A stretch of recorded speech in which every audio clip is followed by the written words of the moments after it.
What's up, guys? Welcome back to another episode of Dad Life. Friday morning before work, kids and wife are gone for the weekend. Let's take the vet on a quick drive, quick cruise. Enjoy the video. Here's the beast. As you see, we actually got the DIY splitter. I got that taken off, so that is off and in the garage. So that'll be used as a template to remake it over the winter into sometime next year, aka whenever I have time. So let's get the battery tender unplugged. Certainly recommend, if you have a Corvette, always pick up a battery tender. This is the actual battery tender brand. Very simple, straightforward. Keep it plugged in. Green keeps it on a trickle charge. And the good thing is, you won't have a dead Vette battery when you go to drive it. Most people with, I don't want to say most people, but I'm sure people watching this that are fellow Corvette owners, you're not necessarily driving it every day. So in that case, have a battery tender and simply plug and play. You have this end, just goes into an extension cord or an outlet, and I even use the worm gear, or not worm gear clamps, just the alligator clamps right on the battery. But realistically, what you can do is you can actually run that and get a quick disconnect fitting, and then a lot of people actually secure it right in here so you don't see the wire. But again, it's in my driveway, so it's not a big deal to me. All right, happy Friday.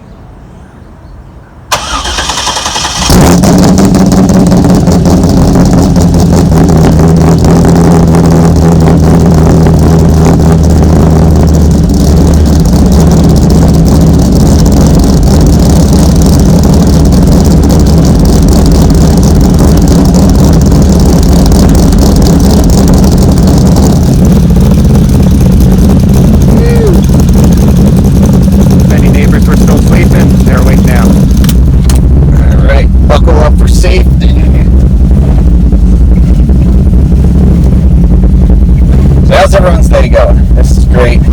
Got a little extra time before I go into work today. Wife and kids went down the shore for the weekend. I will be joining them after work today. But figure let's take the vet out on a quick drive. Relieve some of the stresses of the week. If you ain't scraping, you ain't racing. Alright guys, so I hope everyone's doing good. Nice to see everybody. Thank you for all the new subscribers to the channel. Hope everyone's enjoying the content. We're going to turn left here. So yeah, happy Friday. Happy Friday. Alright.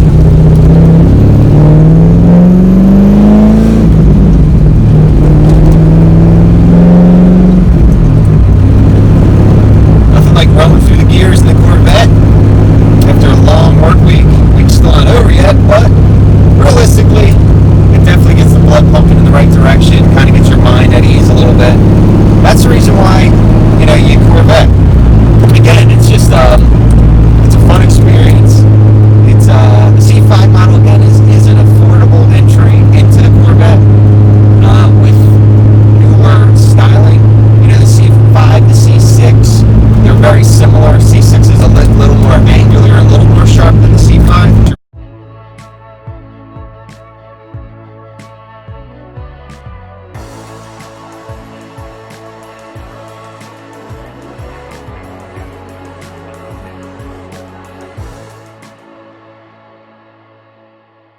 I like them both, of course. Love the C6 wide body models, C6 narrow body not so much. But in regards to the C5 design, before I put the wide rear fenders on, it still has nice curves and it still holds up pretty damn good in terms of style. Again, the last generation Corvette with the pop-up or hideaway headlights.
also appears to be the front fender arches having the cutout almost like the GTLM cars, things of that nature.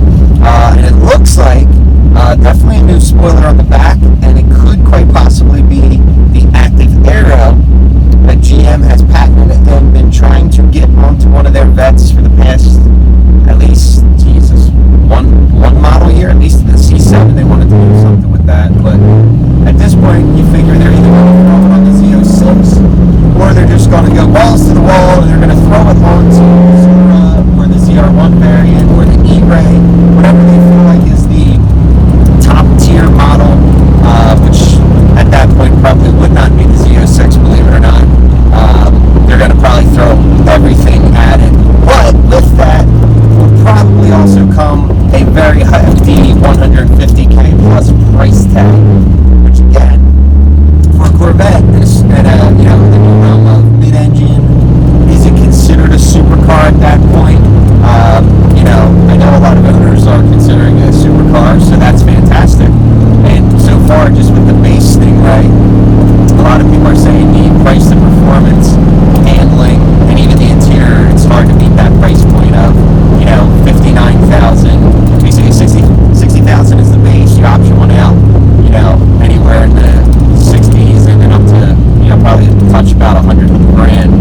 Not cheap for the average person by any means. It's not like I'm going to go out and go buy a C8 tomorrow, but definitely attainable and reachable if you're in that market, and that's the type of money you want to spend on a fun car. So I know I'm certainly looking forward to everything that's going to be coming over the next probably 5 years with just all the C8 models. You know, companies are already hopping on, obviously, the performance part industry. So obviously, I can't think of my words. Ew, can't think of my words, Bobby Roll. But yeah, realistically, so all the aftermarket manufacturers are definitely first gear. They're definitely hopping on with exhaust. Hold on, we got a tunnel. Get a little third gear. It's a small tunnel.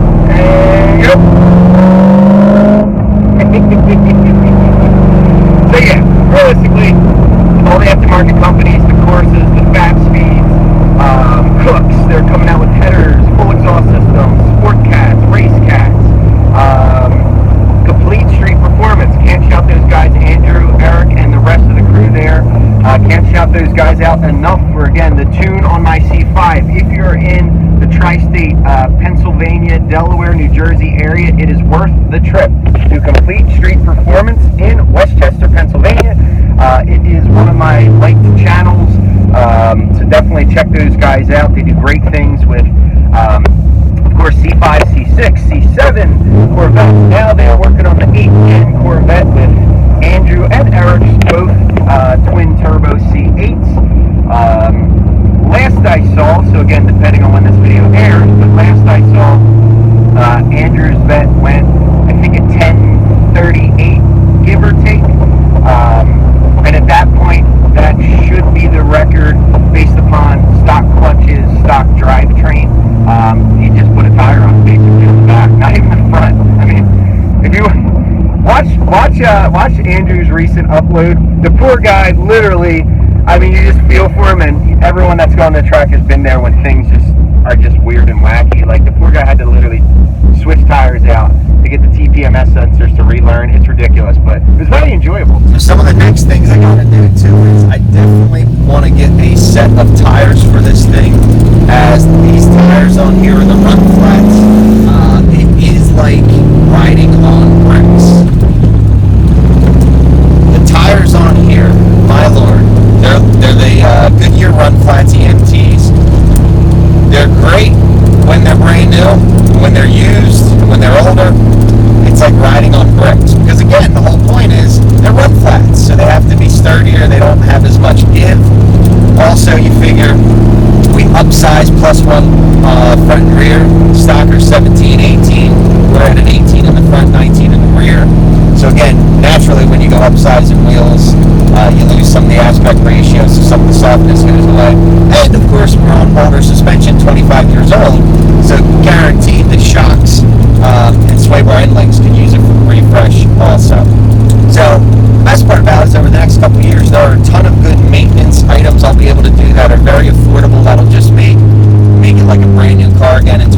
tires, sway bar, end links, maybe C6Z shocks, nothing crazy, but just, again, a stock replacement that will just give some longevity to the car.